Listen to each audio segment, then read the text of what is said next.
What's up, everybody? Welcome to the Walkout Network. It's your man, Ant Walker, here with another edition of Unleashed, the weekly panel discussion show.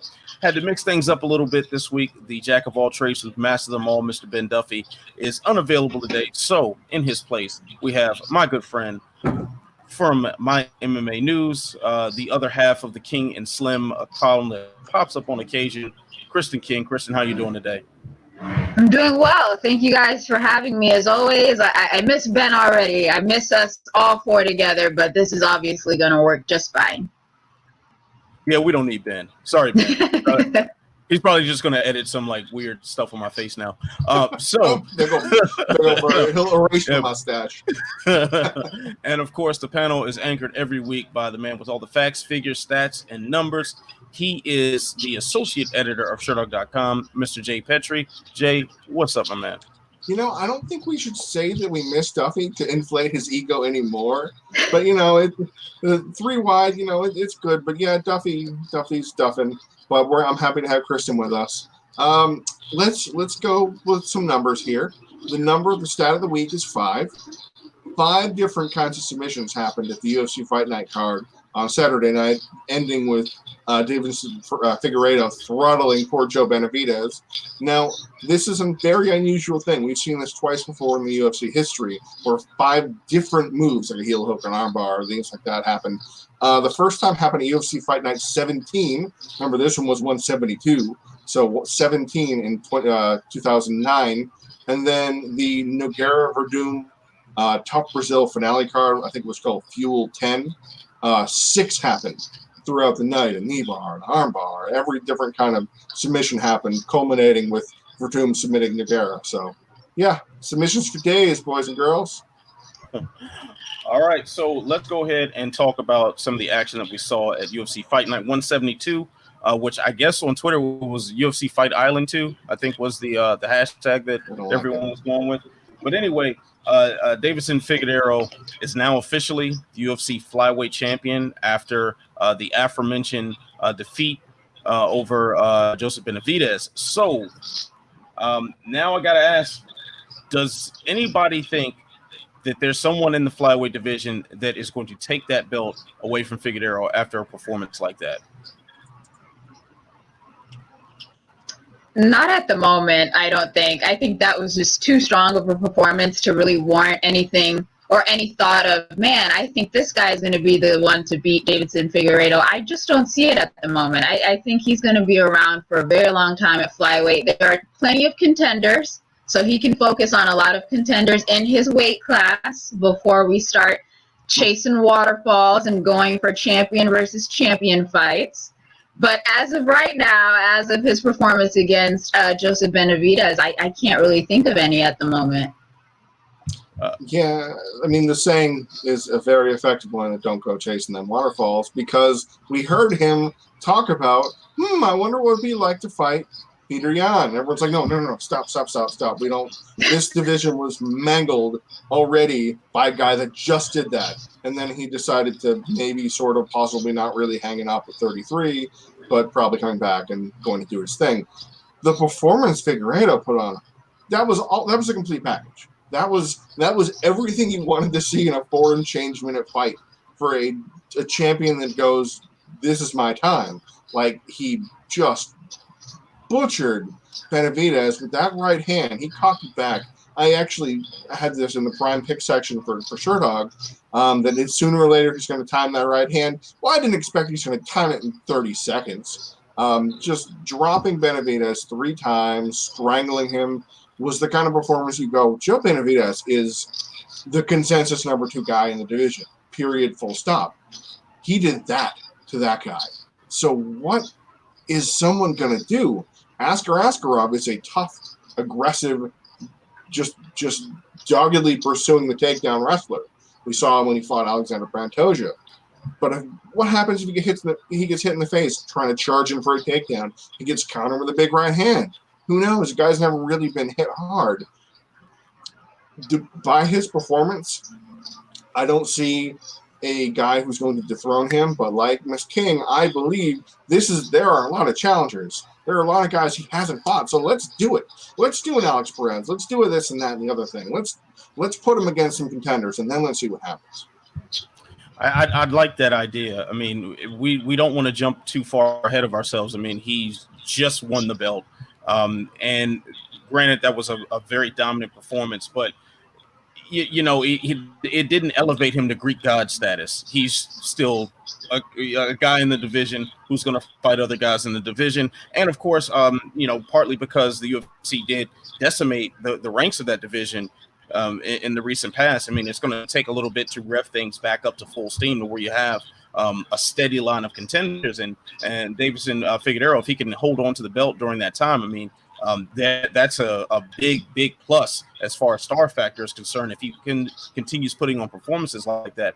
Now, my first instinct as far as addressing Cejudo being the former champion would be like, hey, maybe he comes back and that's the guy who could dethrone him. But at the same time, if he comes back, I don't think he's going to see flyweight again. I think he'll stay at bantamweight. He's used to eating good, and he's considering his height, he's a rather thick guy. So I don't think he's going to want to make that cut to flyweight again, and that was something that was very tough for him previously. So I don't right now. I would not favor anyone over Figueiredo, but I want to see more things develop. So I'm not ready to give this a full answer just yet.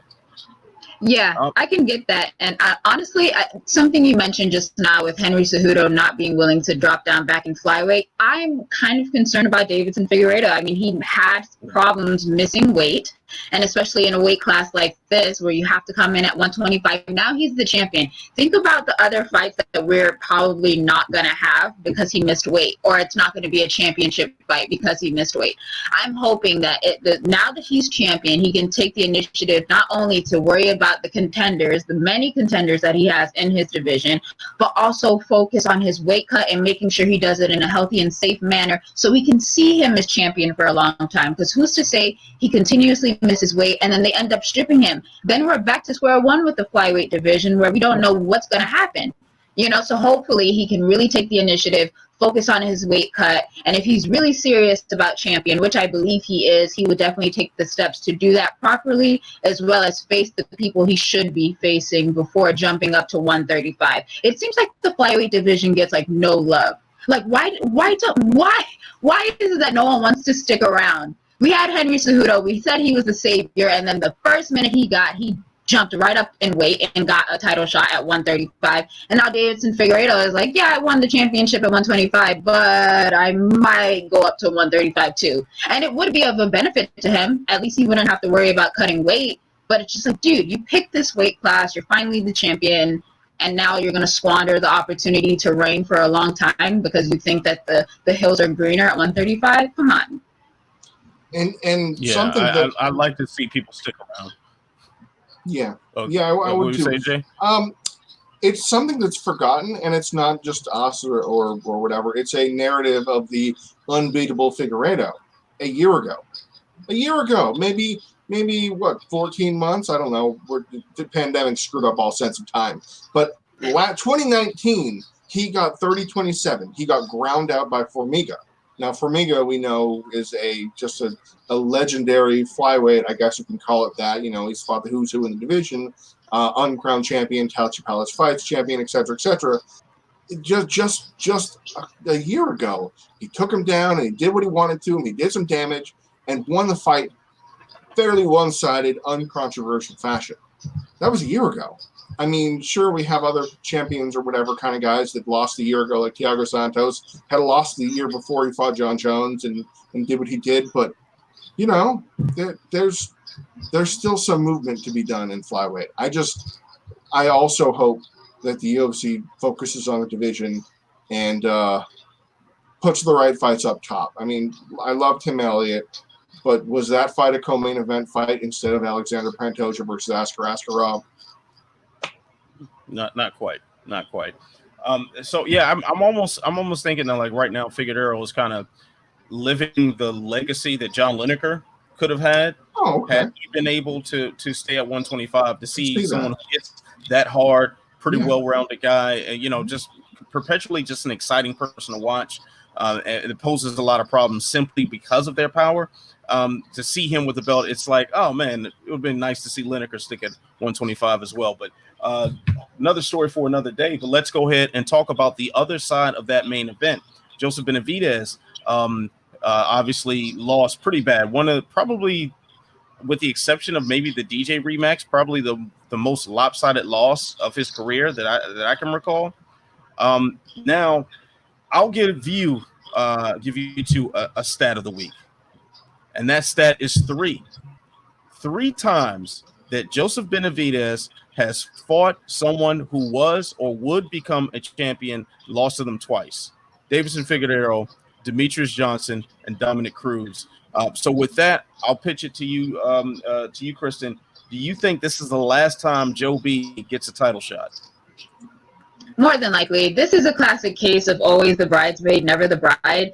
It just doesn't seem like whenever he gets a title shot, I'm not saying that he doesn't rise to the occasion, but it just seems like he gets put in these fights where they don't necessarily seem winnable for him. You know, he had a difficult time with Deiveson Figueiredo in the first bout, same with Dominic Cruz, and I mean, we saw it again recently with this rematch, and it's just like, I don't know if he should have ever been there inside the octagon with Deiveson Figueiredo after seeing such a lopsided matchup. So I think this might be it. I applaud him and commend him for taking a fight like this. I know he wanted to kind of right the wrongs that he believed happened in the first fight, and he was he could have done that, but unfortunately it didn't go his way.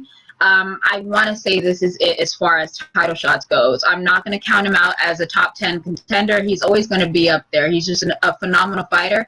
But title shots, as long as Deiveson Figueiredo is around, nah, I don't think so.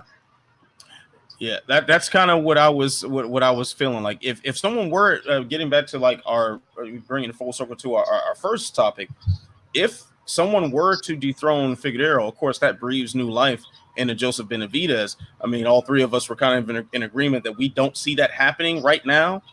Not saying that isn't a possibility, but Jay, do you think that Benavidez somehow, some way finds his way into another title shot? Yes, unless he retires. Yes, he will. Not just because the division is so thin, but because he is an elite fighter. And that's something that people kind of miss because of his high-profile losses. Like Kenny Florian is an underappreciated fighter historically because his losses were top of the top. Donald Cerrone is a maligned fighter because of that. I mean, Cerrone himself is a very praised fighter, but the top championship number 1 contender, those fights he loses. Benavidez is in that category now. But Alex Perez, for example, is a guy that could dethrone Figueiredo should he use his wrestling and keep a pace on him and tire out the fighter who we know cuts a ton of weight to get there. Well, Joe Benavidez, if I'm not mistaken, has a fairly decisive win over Alex Perez. So if Big holds the belt, then no, will be very uncomfortable if he ever got a shot short notice or otherwise. But if Big loses the belt and it's around Marino's waist or Perez or Askarov or Matt Schnell, let's get weird for a second. Yeah, I think Benavidez will get one more as long as he's still in it. He's 36. Young guys are in that division. You don't see many 40-year-old bantamweights or featherweights or flyweights, obviously. But I think as long as he doesn't retire, I think he'll wind his way up to 1 and kind of have a heavy side before that fight, too. All right. Well, let's go ahead and, we'll keep on the flyweight angle right here. And we did mention Henry Cejudo and Demetrius Johnson, the 2 men who previously held the belt that now sits on Figueiredo's trophy case. So with that, we're going to debut the new segment, Choose or Perish. Even if you don't like the options presented, you got to pick one. So this is the set of circumstances we're pitching out to you. I'll start with you, Kristen, since you're our special guest and guinea pig for this segment. Which UFC flyweight champion improved the division the most by leaving it? Henry Cejudo or Demetrius Johnson? Oh my God. I just forgot that I did not send you the outline. So I apologize in advance. I'm going straight off the dome, but you know what? I've always wanted an opportunity to do this, so I'm gonna think about it. Who did? Tell me again. Who did? So who improved the division the most by leaving it? Henry Cejudo or Demetrius Johnson? Oh my God! My gut reaction is to say Cejudo, only because I feel like things started to move along a little bit better when he left, because I think there was like an indication that he wasn't going to come back anyway. So once he left, it was kind of like, all right, now we can focus on getting a new champion and kind of moving forward the division, which has been stagnant before. So I would have to go with Cejudo. I think it was a lot of hoopla about the whole like double champ or triple champion in his case. And once he left that division alone, a lot of the names that weren't getting shined before finally started to get some. And now we started to pay a little bit more attention to the flyweight division. So, yeah, my final answer is going to be Cejudo. All right. Jay, what's your answer? DJ or Henry?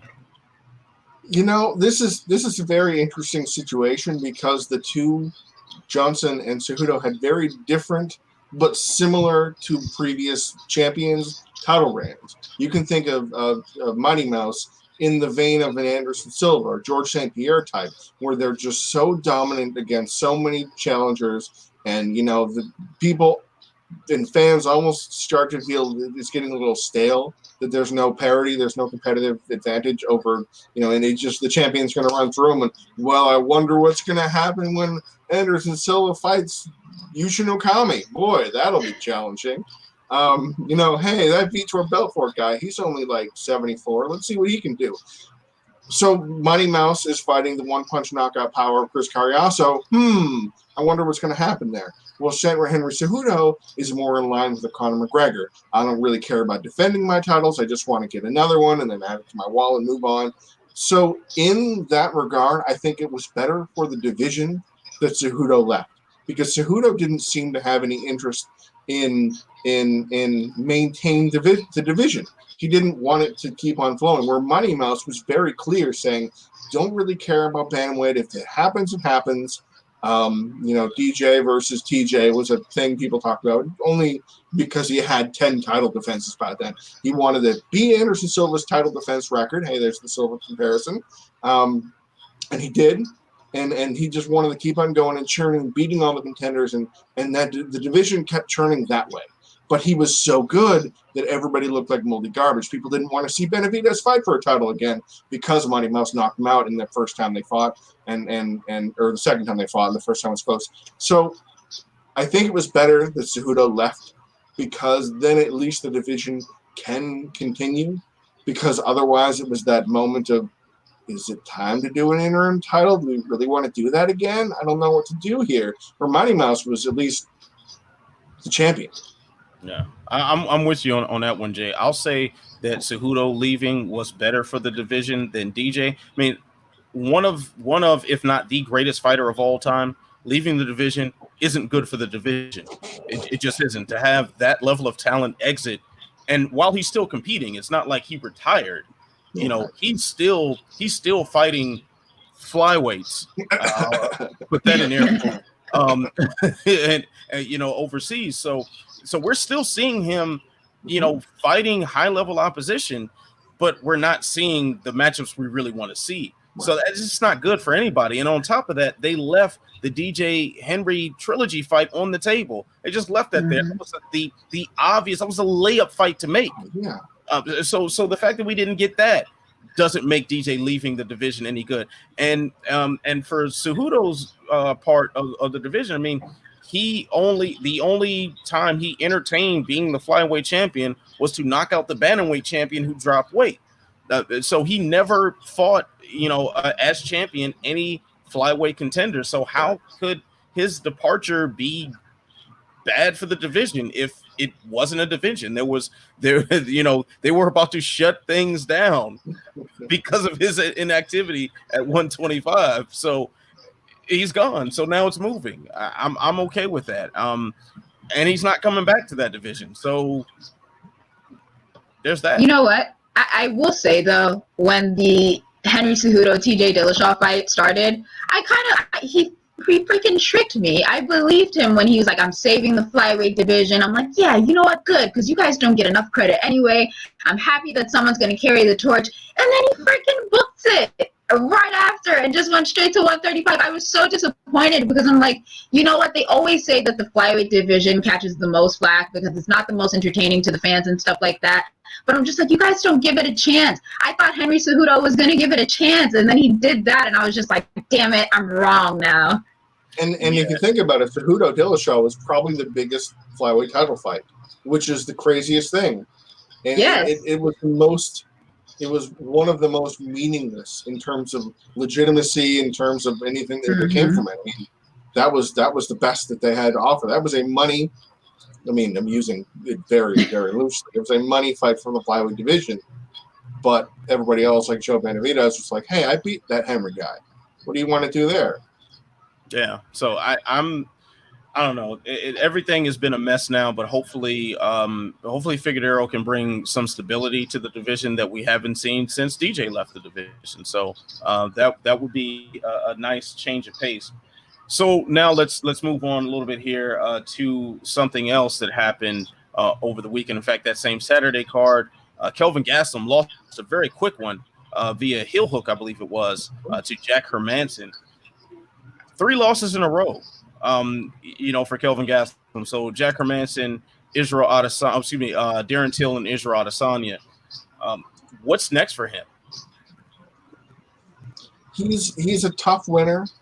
So he's going to get that benefit of the doubt of the benefits of the doubt. He's the kind. There are a few guys on the roster that could lose 5 fights in a row, and the UFC would match him up, against John Phillips type, a sub 500, let's get you a win kind of fight, which is really kind of tough for Kelvin because he's in a bad place. Like his incredible battle with Israel Adesanya is in the past now. Like there was the very disappointing loss to Till, and then the quick heel hook that it loses its perspective because you're like, oh man, that was such a great fight, but look at what he's done this year. So he is in that predicament where he's going to continue to receive top 10 matchups, even though he doesn't deserve them. Like he'll probably, I would assume he's still going to be in the top 10 now. And that's a difficult thing for him because then he's going to still have to fight. Yoel Romero is looking for something to do. The winner or loser of Brunson, Edmund Shapazian. Dangerous fights again and again and again because Gastelum has thrust himself into that level. It's kind of like Robbie Lawler in a different way because Robbie Lawler earned the title and these big fights. So Robbie Lawler is never going to get an easy fight for the rest of his career. Kelvin Gastelum doing what he did, tough winner, taking the undefeated champion to the brink, is going to be stuck. If he's lucky, he'll fight a Marvin Vettori, a Ian Heinisch, Shoeface, Antonio Carlos Jr. type. If he's lucky, and that's still top 15 fights against dangerous guys. So he's got a couple more losses to go. He's still got some goodwill in the bank for being the tough guy, and Dana loves the tough fighters. But I can see Kelvin Gastelum fighting Gegard Mousasi in like a year. I really can foresee him fighting him in Bellator. Kristen, you want to jump on that one right there? You think Gastelum could find his way in Bellator? I mean, probably, but I don't think it's going to be that soon. I think he's going to stick around in the UFC for quite a while. Like Jay said, he's a tough fighter, so obviously he has some kind of favoritism when it comes to that because Dana does love himself the tough fighters. And I might be in the minority here, but I honestly think that he still has a little bit of slack as far as the Israel Adesanya fight goes.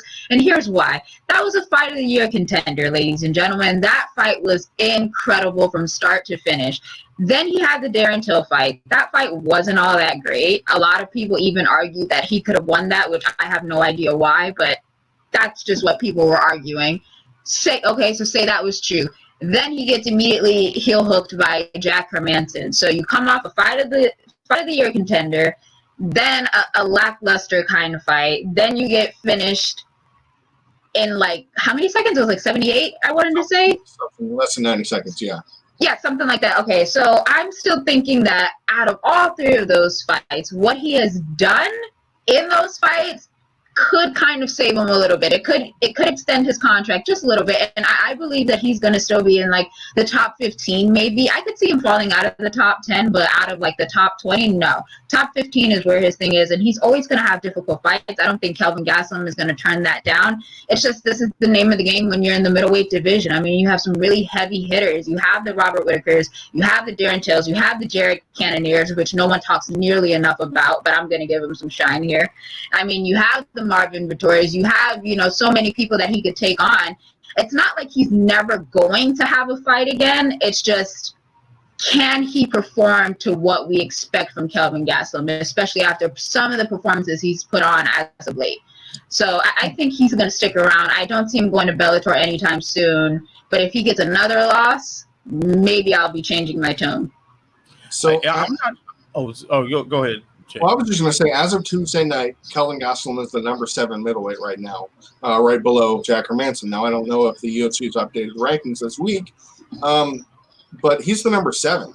That doesn't do him any favors when it comes to the next fights. He's going to be pinned up against a top 10 guy, whereas he should be fighting a guy on the outside looking in, Gerald Meerschaert, like a tough fighter, but let's get your game back on. I don't know. And what do you think? Should Kelvin fight a top guy, or should he fight not a tune-up, but a out of the top 15 fight?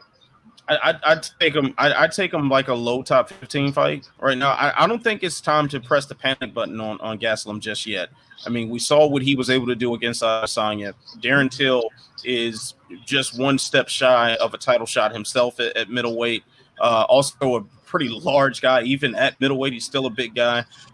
Jack Hermansson, obviously an emerging contender. So I don't think it's time to rush to any sort of judgment as what we do with Kelvin Gastelum next.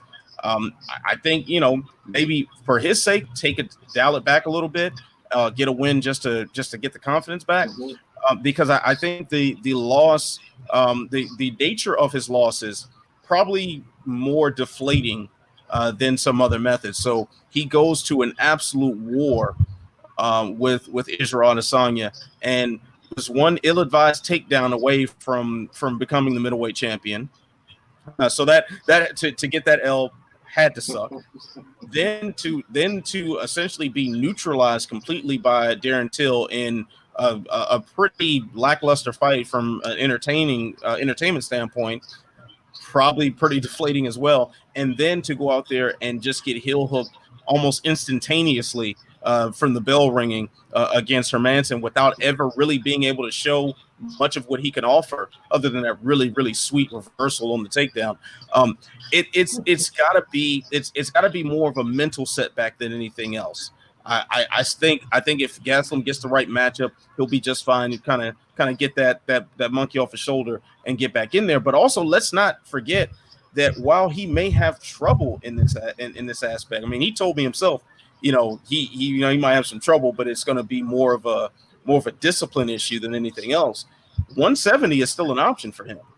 If he were to get on a proper nutrition plan, he could make 170 again.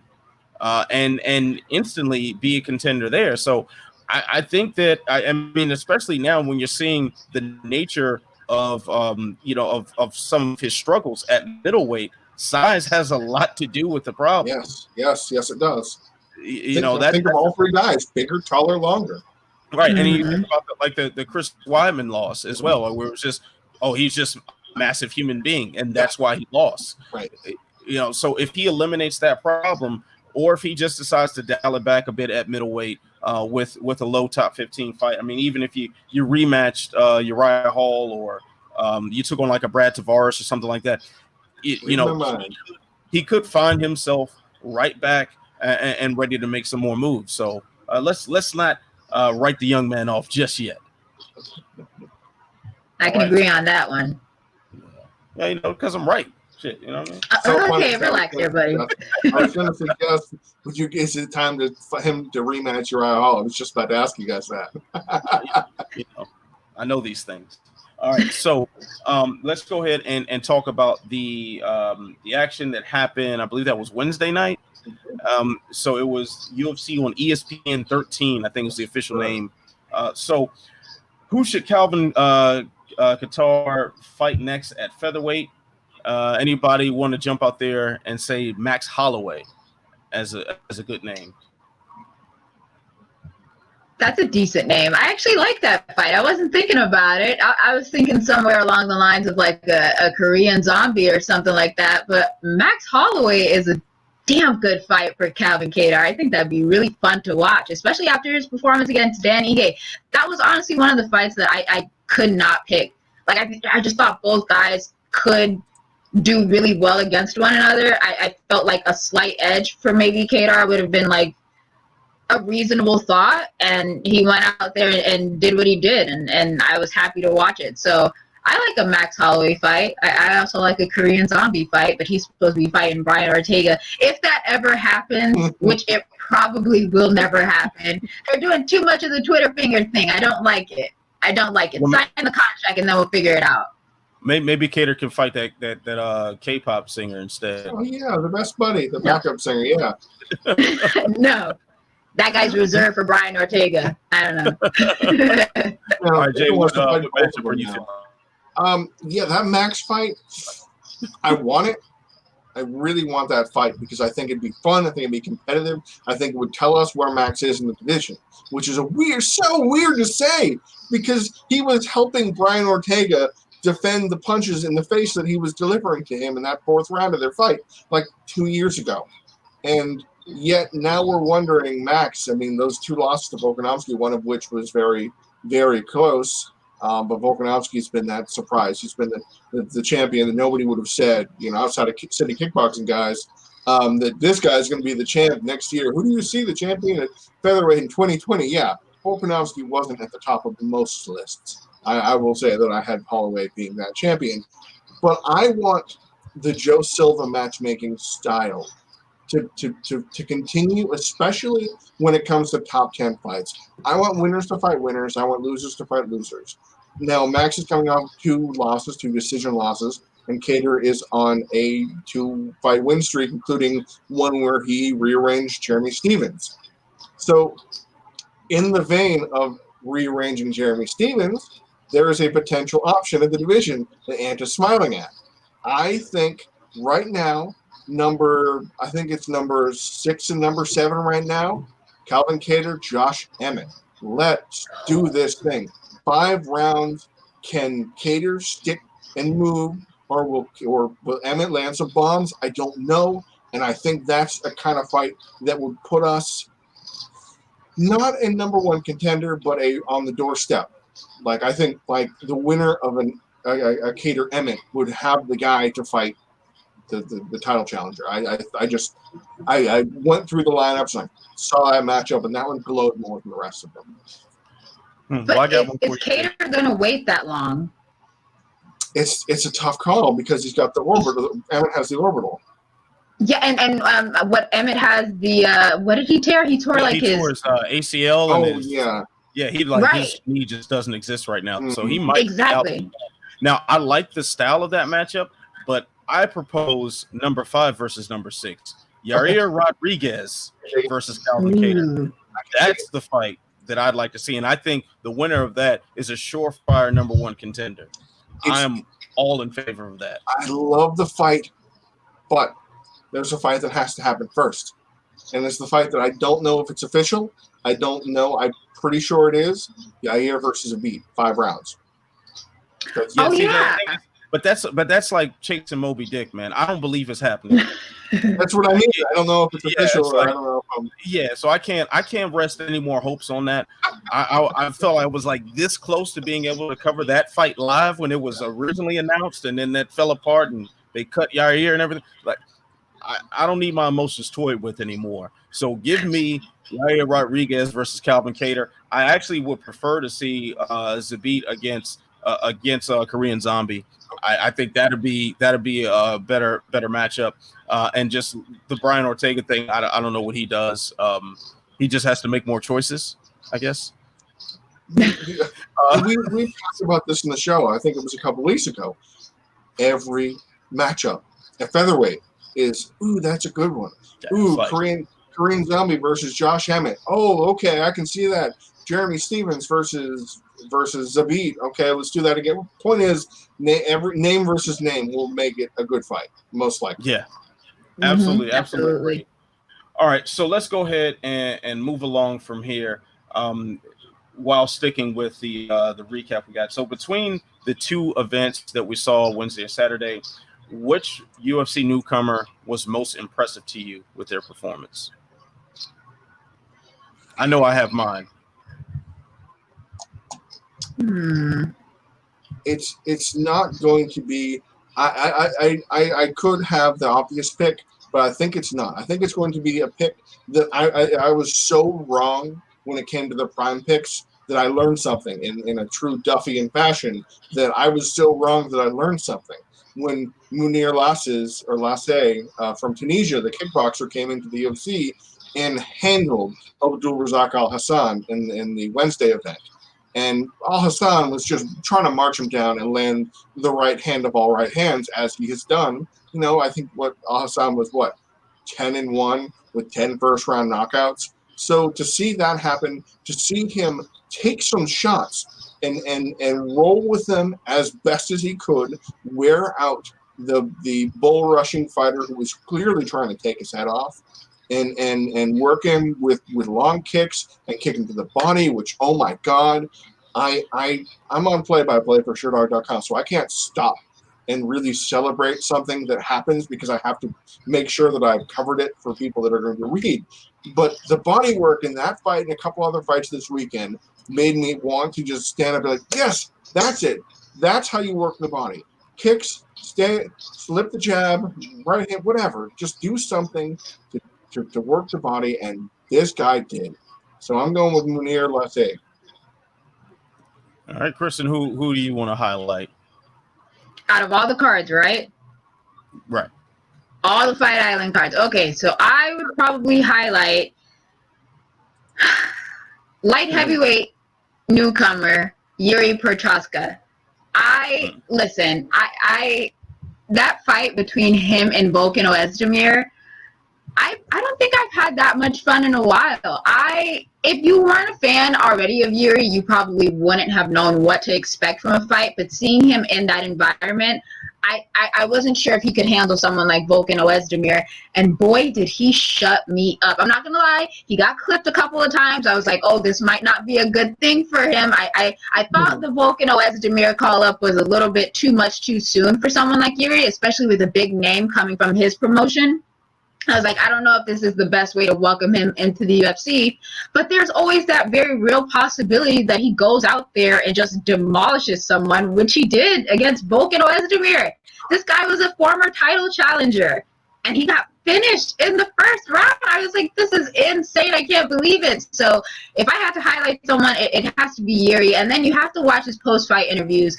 The guy is insane. I just hope that he's not going to get like a Johnny Walker treatment where all of a sudden one fantastic win means that he's like a title contender shot away from like championship gold. I hope that's not the case. I hope we work to build him up in the UFC. He's a fun fighter. He obviously has some real strong knockout power, so he's a dangerous threat to anybody in the division at this point. But work him up. Let him build a little bit, and then we can talk about like some championship fights, hopefully in like the next 2 years. So that's my guy, Yuri Prochazka. It's so funny because I was suggesting that Yuri's next fight, I think it was the show that we covered that his next fight should be Corey Anderson. Oh my God, no. No. I don't want a Corey Anderson pissed off because he hasn't had a title shot just yet. We don't want that. We saw what happened, especially when Johnny Walker was like, I'm going to get the title shot before you. And Corey Anderson was like, oh, yeah, you think so, huh? And got finished, which, by the way, is still one of the most incredible things I've ever seen because I thought he was going to go out there and wrestle him to death. No one saw that coming from Corey Anderson, right? So we don't want the same thing. We don't want the same thing with Yuri. I think he's so fun to watch. I just want to see him get built up properly, and then we can talk about those kinds of fights. So I like that idea. Now, he's not really a newcomer, but he's new to me simply because of his card placement in the past. So I'm talking about Rafael Fiziev, who had a remarkable performance against Mark Diakese. Now, he has competed in the UFC 3 times, including Saturday, but the first fight against Magomed Mustafayev, who he did lose against, but that was on a card in Russia. That was the Overeem Oleinik card, and I was pretty early on the card. I remember I was actually on vacation that week, so I wasn't like hardcore watching, so I missed that one. And then the Alex White fight, which he won by decision, that was on the Askren and Maya card, which I think was in like Singapore or the Philippines. And it was like came on at a really early time, and I don't think I saw it because I was still asleep. So he's new to me. The body work was absolutely impressive. The body kicks that he was landing on Diakese, like with the moment, Jay, when you were talking about the body work that you saw over the Fight Island cards, that was the first guy that popped in my mind. Those switch kicks to the liver were sensational. I don't know how Diakese did not just keel over and die the moment those landed. His counters were sharp. Like there was so much to like about his performance. I cannot wait to see this guy again. So he is to me a newcomer at Fight Island. Very intrigued by what he has to offer next. So I would guess that if Duffy were here, he would have picked the pick that everybody expected to happen, and he would have been able to break it down intelligently. Yeah, he would.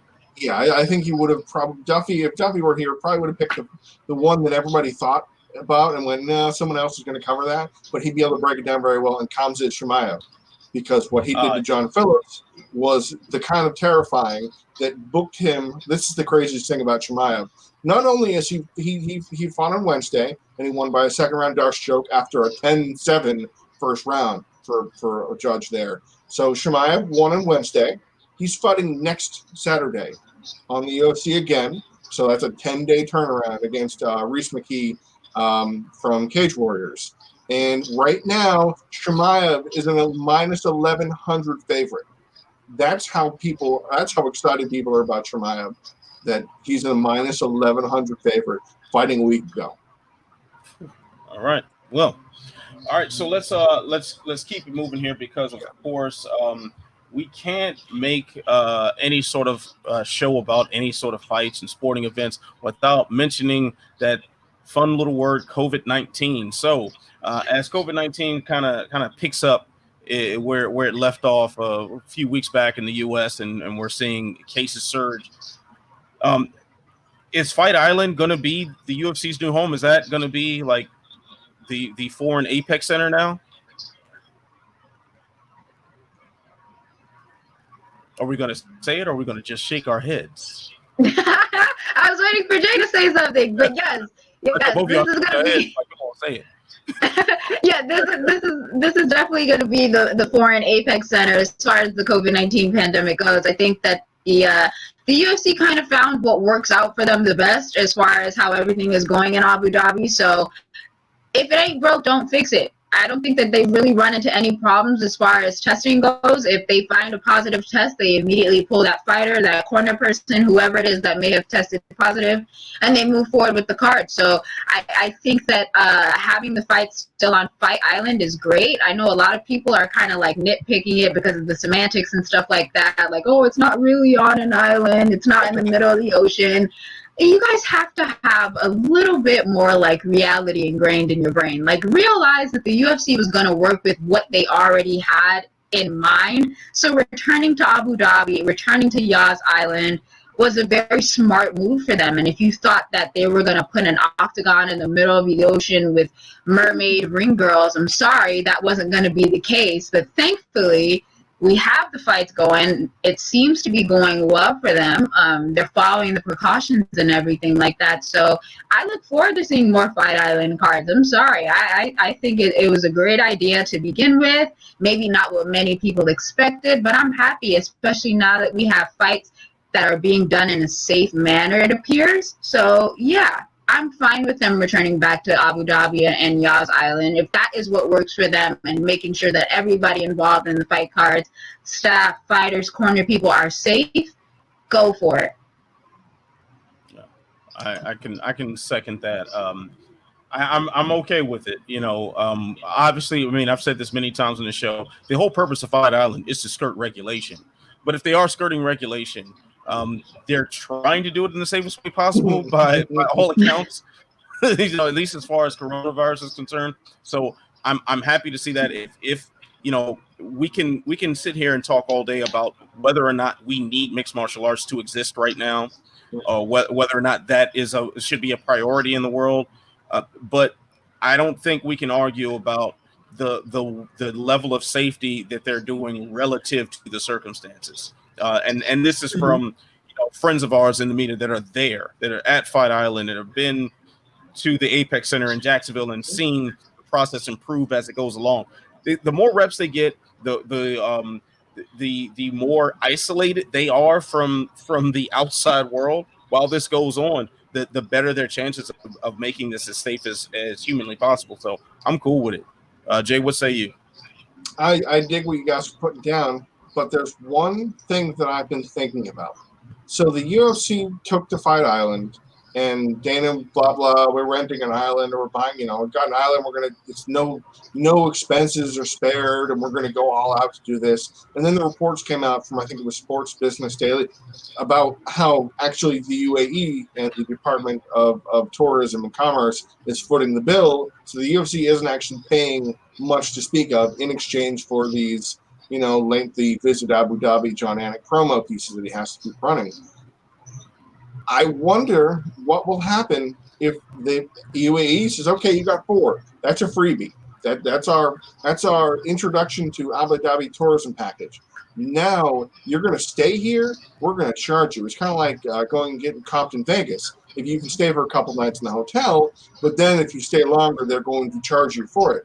If the UFC has to start footing the bill for these Fight Island cards and paying for these exorbitant expenses and the things we've been hearing back and forth, I wonder if the UFC will continue, because that was a very surprising thing to find out, that the UFC is not in fact paying a significant amount to host these events on Fight Island, and Abu Dhabi is paying them not only to cover it, but also to, here's an additional bag of money that you're putting our cards here. Well, if that money doesn't continue, if we're rolling into October and Americans are still dirty and gross, and we have to keep putting events over in Abu Dhabi, what's going to happen? I'm very curious about that. But otherwise, so far, we wanted to know answers. The media wanted to know, what are you doing? How are you doing it? How is everybody going to be safe? Those were our very important questions that we kept asking. We don't want to shut it down. We just want to know,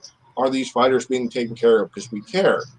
Well, apparently, from what we've heard so far, generally speaking, the UFC is taking care of these fighters. So rock on, let's do it. If they can do it safely enough and keep things going and nobody's getting sick from it, okay, Fight Island, rock and roll.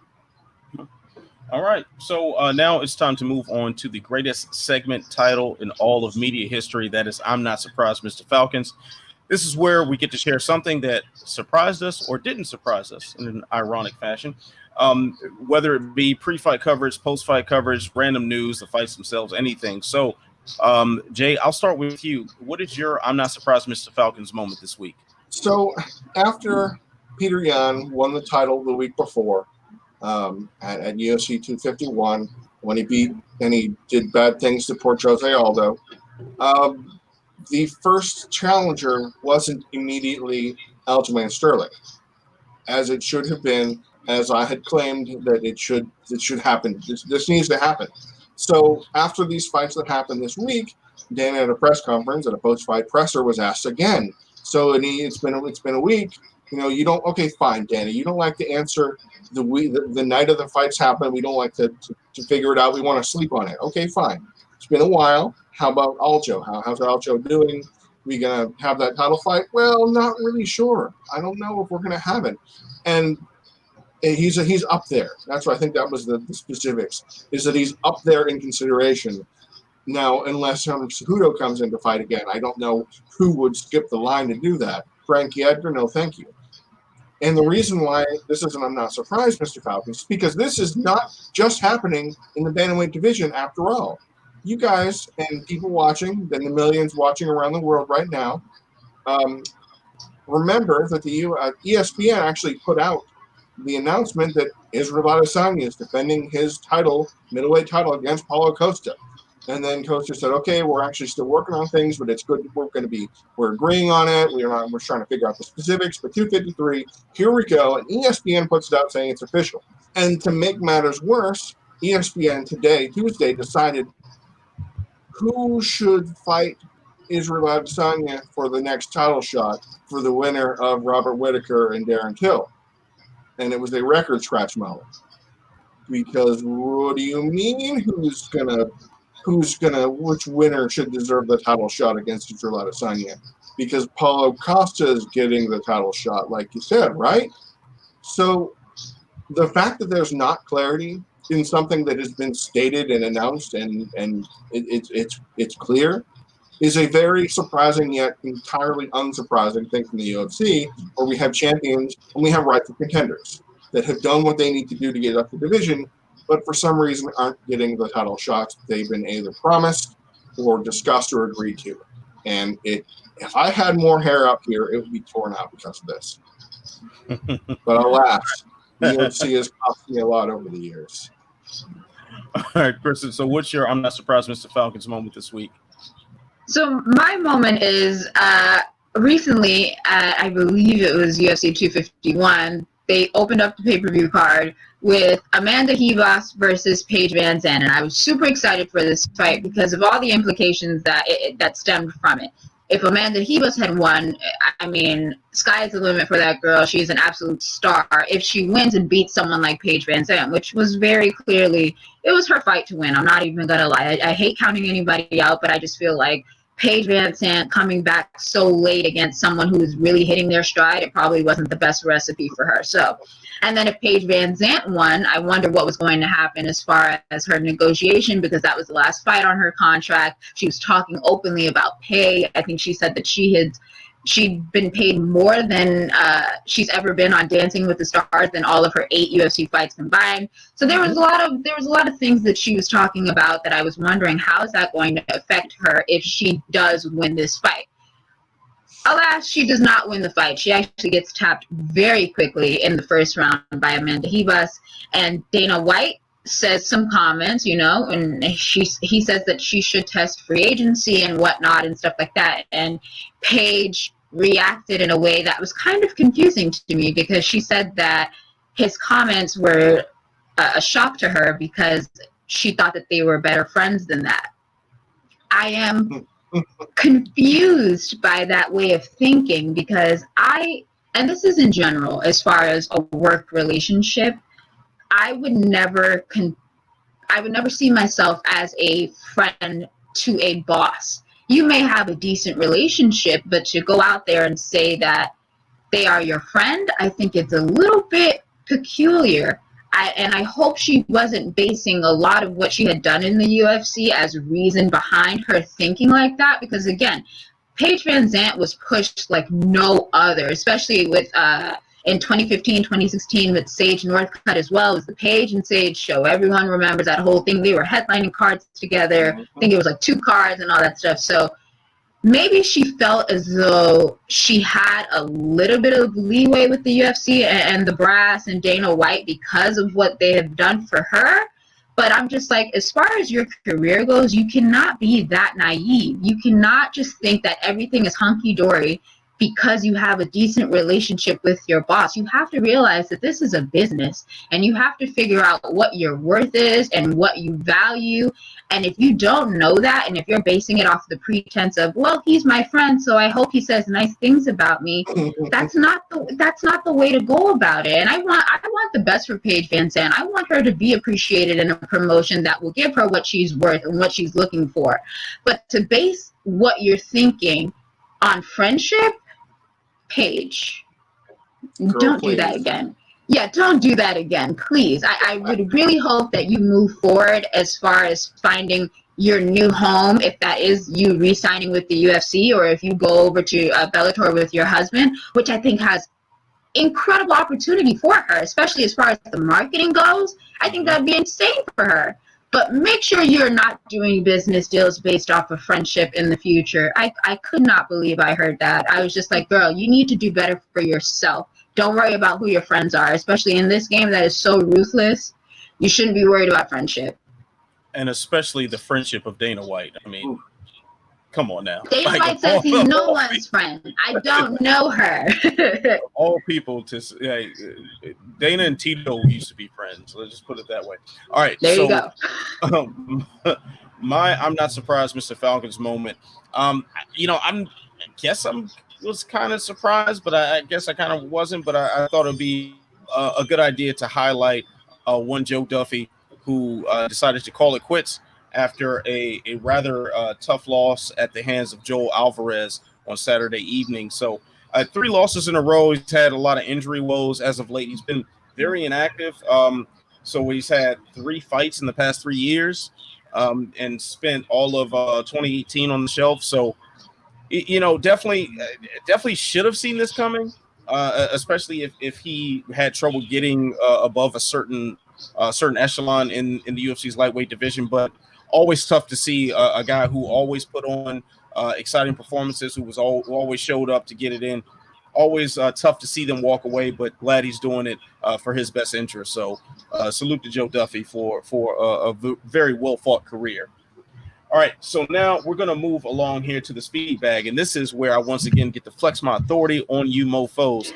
So let me go ahead and set up my clock.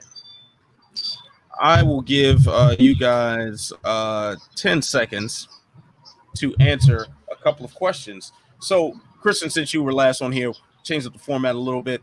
I'm not resetting. The clock is just going to keep running. The bell's going to ring, and I'm going to call your name to say something next. So, Jay will go first to allow you a bit of a warm-up period. So, the question for you, Jay, is if Joseph Benavidez retired tomorrow, is he a UFC Hall of Famer? You have 10 seconds. No, the UFC. Heads, tails. Heads was yes, tails was no. Yep, Hall of Famer. All right. And Kristen. Absolutely. Look at what he's done for the division, especially the bantamweight division and the flyweight division. It's hard not to consider him a Hall of Famer. I hope he does get it in the future. All right, good. So now next question. So I will start with you on this one, Kristen. Should the UFC have brought the small cage with it to Abu Dhabi? Yes. I absolutely love the small cage. I think it brings about better results in the fight. So, yes, they should have bought it. All right. And Jay. I hate the idea that there are 2 different fighting services that fighters fight in the UFC. There should be one. It should be the small cage, and then we'll be done with it. All right. Now, last question. I'll start with you on this one, Jay. Should Shogun Huith and Little Nog 3 be a double retirement match? No, it absolutely shouldn't be because we need to get 4 and 5 in Bellator. All right. Kristen. Yeah, probably should be. I don't think that they're going any further in their career. I think this is the perfect way to send both of them out. So, yes, both double retirement. All right. Now, it is time for me to reset the clock to give myself 30 seconds to answer all 3 nonstop. I will start the clock once the first question is read. So, if Joseph Benavidez retired tomorrow, is he a UFC Hall of Famer? Absolutely, he is for sure a Hall of Famer. I don't see how he's the consensus number 2 in 2 different divisions. Yes, he is a Hall of Famer. The UFC should only have one size cage. I don't know why we have 2 different ones. This should not be a thing. Unified rules, please. And Shogun Huith versus Little Nog 3 should not be a double retirement match. It is the loser gets the number 1 contendership in Bellator against Chael Sonnen. Let's get it. Who doesn't want to see Chael versus Shogun too? Yes, absolutely. Hey man, I was there in Boston. I got to say, their first fight, that was very unexpected and exciting. Yeah, actually, yeah, that was. I was bartending at this little hotel bar, and it was just one TV, and I used to drive everybody crazy because I was always watching fights. I was like screaming at the TV watching that. That was a good one. All right, so now we're gonna move on just a bit here. We've got some action coming up this weekend from Bellator, who has all but been forgotten since their canceled event in was that in New York or was it in Connecticut? Yeah. It was like right when the pandemic first started. But anyway, they're coming back. They're coming back to the Mohegan Sun, the site of their doomed card. And now that they're back, how does their Friday card stack up to the UFC fight nights that we've seen recently? You know, it's really interesting that Bellator 242, which is headlined by Sergio Pettis and Ricky Bandejas at bantamweight. Now, Sergio Pettis is the number 2 flyweight because he beat Joe Benavidez a year and change ago. So he's a top flight fighter. In terms of straight cards, looking line by line, Bandejas Pettis, Jordan Mean, Jason Jackson, Tylen Claxton, Aaron Pico, Rafian Stotts, there's some real good stuff in here.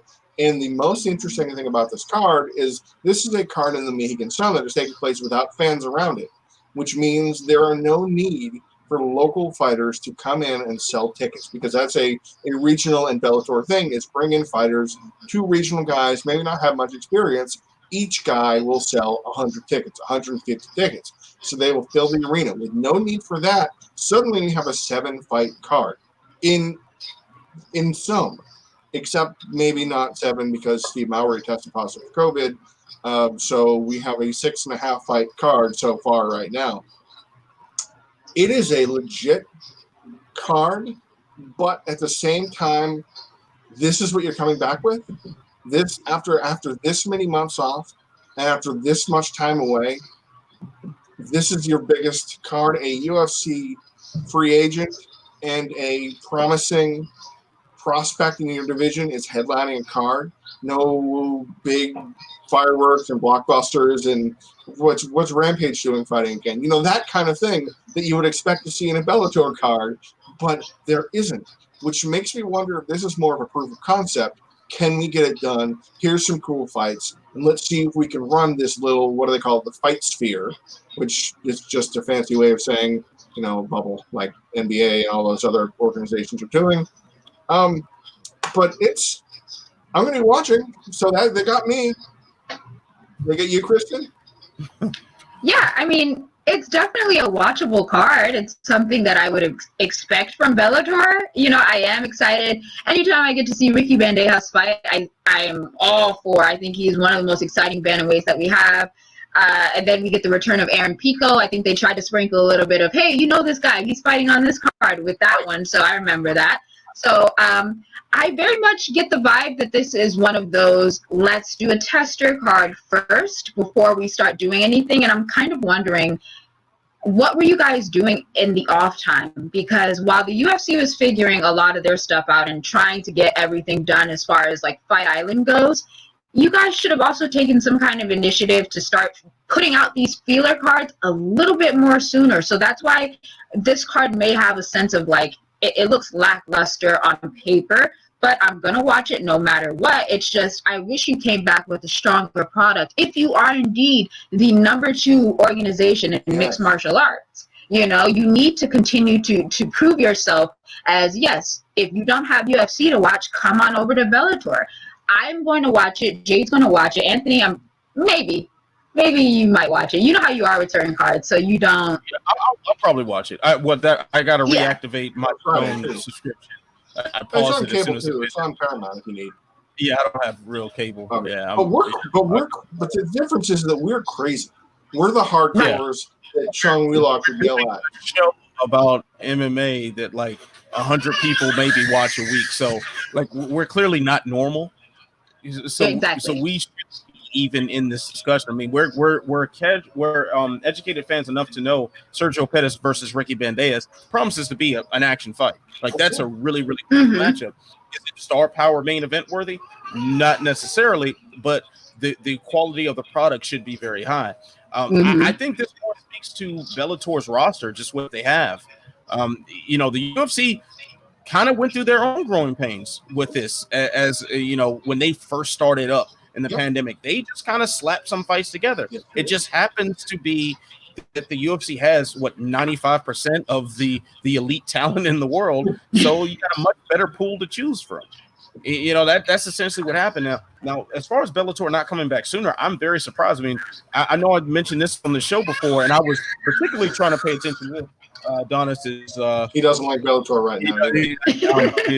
We'll turn him around, but yeah, I was particularly paying attention to this being in the Los Angeles area.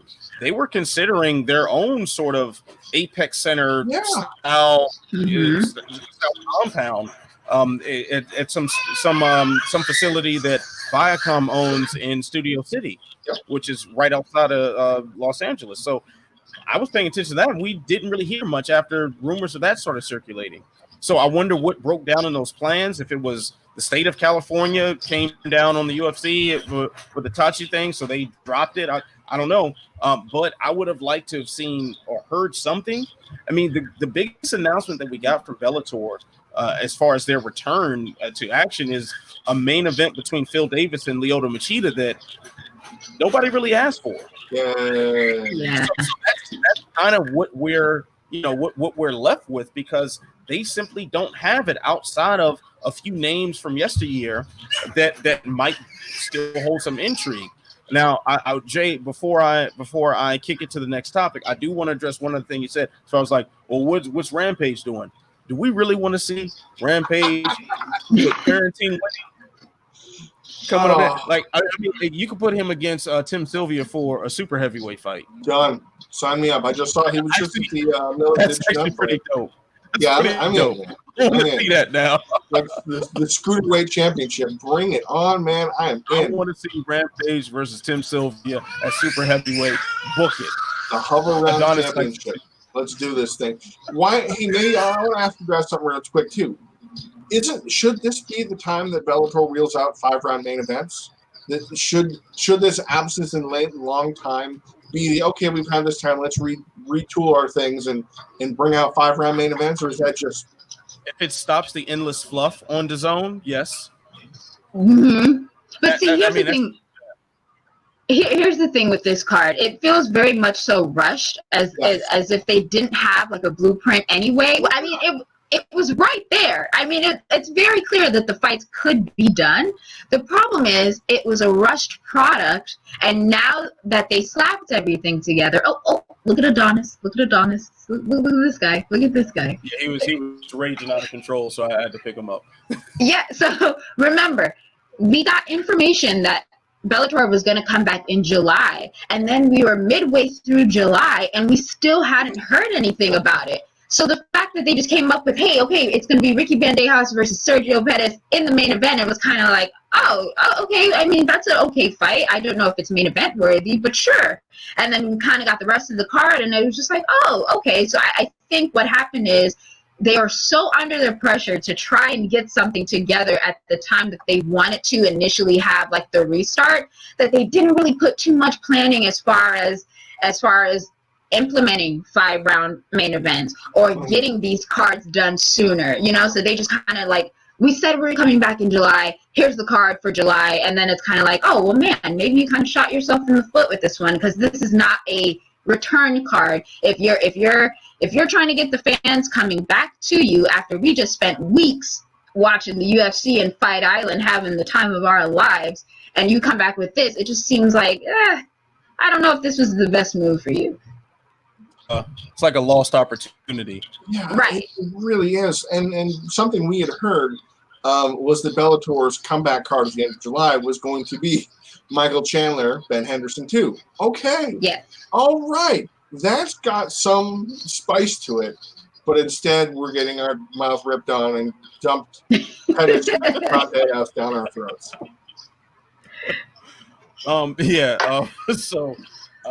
Now I guess we should talk about the other side of this. We just talked about how Bellator has a 6 or 7 fight card coming up this Friday.